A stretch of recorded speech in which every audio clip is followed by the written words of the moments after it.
Communication is a two-way street. Communications flow into you, the individual, from outside, and those are called inbound communications. And other communications originate inside you, the individual, and are directed outbound towards the external environment.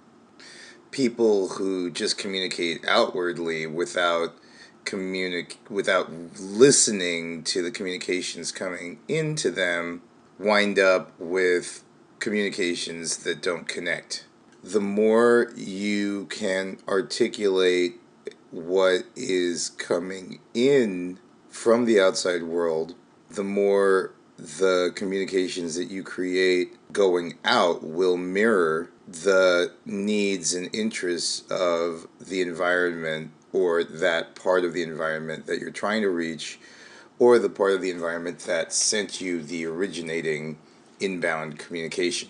So all of this seems pretty complex, and I'm just making it up as I go along. So hopefully I'll have the time to chart it out. It just seems kind of interesting that there's only two types of communication, and that there is a rhythm between outbound and inbound communications that is affected by listening and delay and decision making, a pulse between people, a pulse between sociological groups.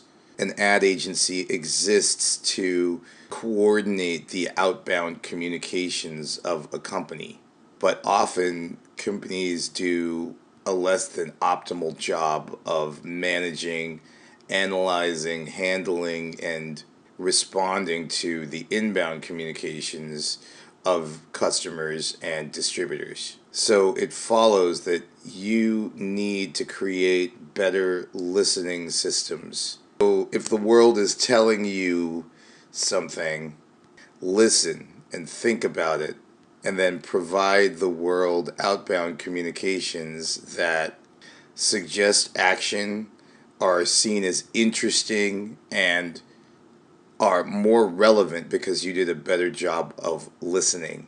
And remember, the more you listen, the more data you have with which to formulate outbound communications. So listening is the first step to creativity. First, you listen to the world and what the world seems to be missing, and then you listen to your own heart and mind, and you look at your own agenda and needs, and then you act, but only after listening and thinking about it.